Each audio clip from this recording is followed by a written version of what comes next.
और चलिए पंजाब से आ रही है एक बड़ी खबर का रुख करते हैं कोरोना पर। ये बड़ा अपडेट पंजाब से। पंजाब में 188 नए पॉजिटिव मिले। अब तक संक्रमण से 122 की जा चुकी है जान। पंजाब में 188 नए मामले सामने आए हैं कोरोना के। लुधियाना में सर्वाधिक, सबसे ज्यादा 66 मामले आए सामने। पिछले 24 घंटे में ये आंकड़े सामने आए हैं। 188 नए मामले पंजाब में और सबसे ज्यादा लुधियाना में 66 नए मामले सामने आए हैं। राज्य में कोरोना मरीजों की संख्या बढ़कर हो चुकी है 4,957 और अब तक 2,76,919 संदिग्ध मरीजों के लिए गए सैंपल। 1,634 मरीजों का विभिन्न अस्पतालों में चल रहा है इलाज। 3,201 लोगों को कोरोना महामारी 3,201 लोगों ने कोरोना महामारी को दी है अब तक मात।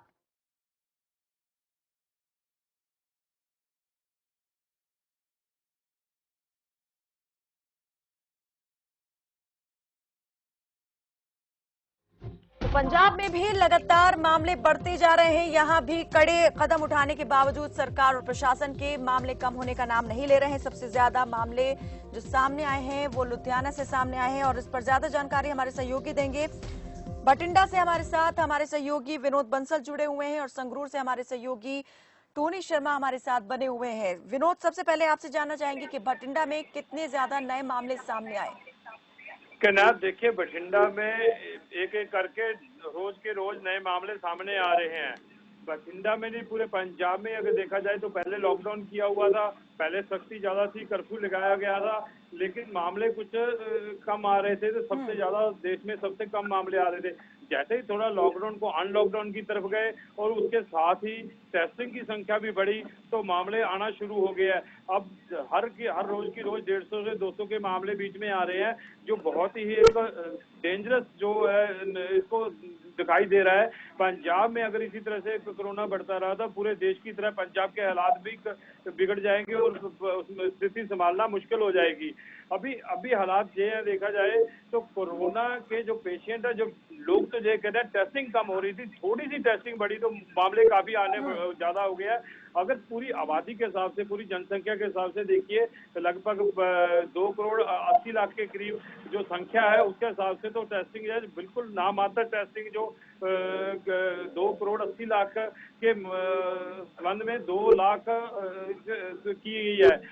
मात्र 1% 2% जब करेंगे तो कुछ ऐसा कुछ नहीं होगा। अगर ज्यादा टेस्टिंग होगी तो मामले और सामने आ सकते हैं। इससे खतरा कितना बढ़ेगा, क्या होएगा, इसका तो अंदाजा लगाना भी मुश्किल है। और इतनी प्राप्त सुविधाएं, मेडिकल पिछले सुविधाएं 24 और घंटे की बात अगर करें विनोद, तो कितने नए मामले यहाँ पर कोरोना के सामने आए और क्या कोई मौत भी इसकी वजह से बठिंडा में हुई है पिछले 24 घंटे में? कन्या, यहाँ पे अगर बठिंडा में देखें तो 19 मामले सामने आए हैं और 2 मौत हुई है बठिंडा के अंदर। जो एक तो बठिंडा से संबंधित बठिंडा डिस्ट्रिक्ट का था, फरीदकोट मेडिकल कॉलेज में दाखिल था, उसकी मौत हुई है।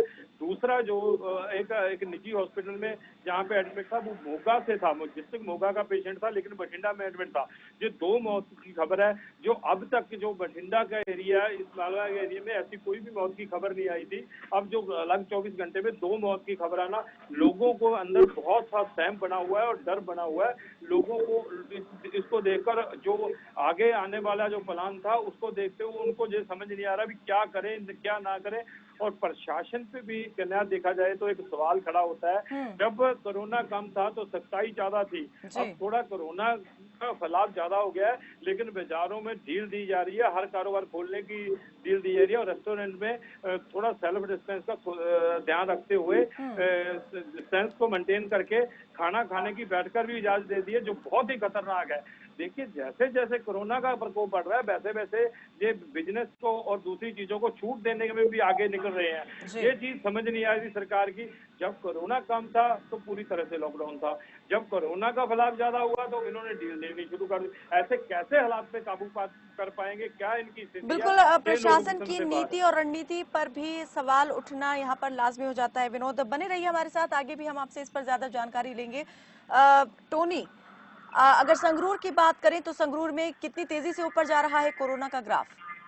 जी कैनात, अगर संगरूर की बात करें तो संगरूर में मामले प्रतिदिन बढ़ रहे हैं, लेकिन प्रशासन पूरी तरह दुरुस्त है। कल हमने डिप्टी कमिश्नर साहब से बात की थी, उनका कहना था कि मैं लोगों से बार बार यही अपील कर रहा हूँ कि जब भी घरों से निकले मास्क पहनकर निकले। लेकिन कल एक वीडियो वायरल हुआ था उसके संबंध में जब हमने डिप्टी कमिश्नर साहब से बात की तो उनका कहना था कि ये जानबूझकर किया जा रहा है कि ताकि उनको आइसोलेट ना किया जाए, उन पर प्रेशर बनाया जा रहा है। लेकिन डिप्टी कमिश्नर साहब ने क्या, मैं ये बार बार अपील कर रहा हूँ कि ऐसी हरकतें ना करें और अपने जो उनके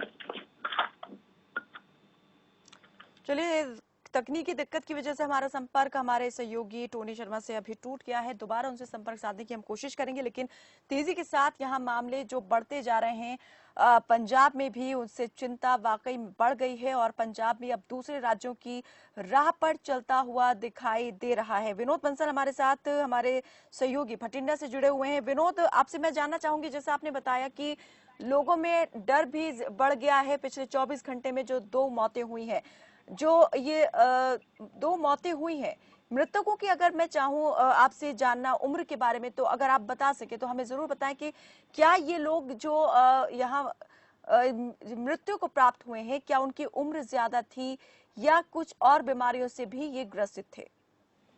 देखिए नाथ, ये एक बड़ा कोरोना के जितनी भी मौत हो रही है, डॉक्टर से जब पूछते हैं वो कह रहे हैं कोरोना का जब अटैक होता है, कोरोना पॉजिटिव पाया जाता है, लेकिन साथ में जो उनकी पहले से मेडिकल प्रॉब्लम्स होती है उनको हावी हो जाती है, उनको रिकवरी करने में उसका साथ नहीं देती, तो वो एकदम से फेलियर हो जाता है। जो 2 मौत हुई है, जो मोगा डिस्ट्रिक्ट से संबंधित व्यक्ति था उसकी उम्र थोड़ी ज्यादा थी, 70 साल के ऊपर की उम्र बताई जा रही है, लेकिन उसका डायलिसिस का कोई प्रॉब्लम था। और दूसरी जो मौत हुई है वो तो मात्र 36 साल के नौजवान की मौत जो बठिंडा का है उसकी हुई है।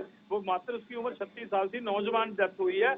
लेकिन इसके कारण ऐसा मेडिकल प्रॉब्लम आजकल के जमाने में, आजकल के खान पीन में थोड़ी बहुत मेडिकल प्रॉब्लम सबको है, सभी कुछ ना कुछ दवाई लेते हैं। लेकिन इसका क्या है, जो मेडिसिन पहले से चलती है, जब कोरोना पॉजिटिव आ जाता है तो वो मेडिसिन उस पर असर नहीं करती, उसकी प्रॉब्लम बढ़ जाती है और उसकी मृत्यु हो जाती है, ये डॉक्टरों का कहना है। जिस मृतक की उम्र आपने 36 साल बताई यहाँ पर, विनोद, क्या उसे भी कोई दूसरी बीमारियां थी जिसकी वजह से कोरोना और जल्दी उस पर हावी हो गया? हाँ बिल्कुल, उसकी कोई मेडिकल प्रॉब्लम पहले से मेडिसिन चल रही थी, वो जो मेडिसिन लेने जा रहा था तो उस जो मेडिसिन उसकी चल रही थी उससे वो उसका जिंदगी का निर्वाह चल रहा था, उससे बिल्कुल ठीक तो नहीं हो रहा था, लेकिन उसका। चलिए विनोद, मैं आपसे ये एक अंतिम सवाल जानना चाहूंगी कि टेस्टिंग को लेकर जो है वो किस तरीके से इजाफा किया गया है, स्वास्थ्य विभाग ने और क्या इंतजाम किए हैं यहाँ पर मरीजों की बढ़ती संख्या को देखते हुए?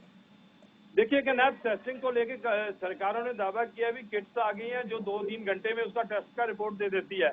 लेकिन अगर देखा जाए तो ये दावे पेपरों तक कीमत है, लेकिन अगर रूटीन में देखा जाए उसमें कोई बढ़ोतरी नहीं हुई है।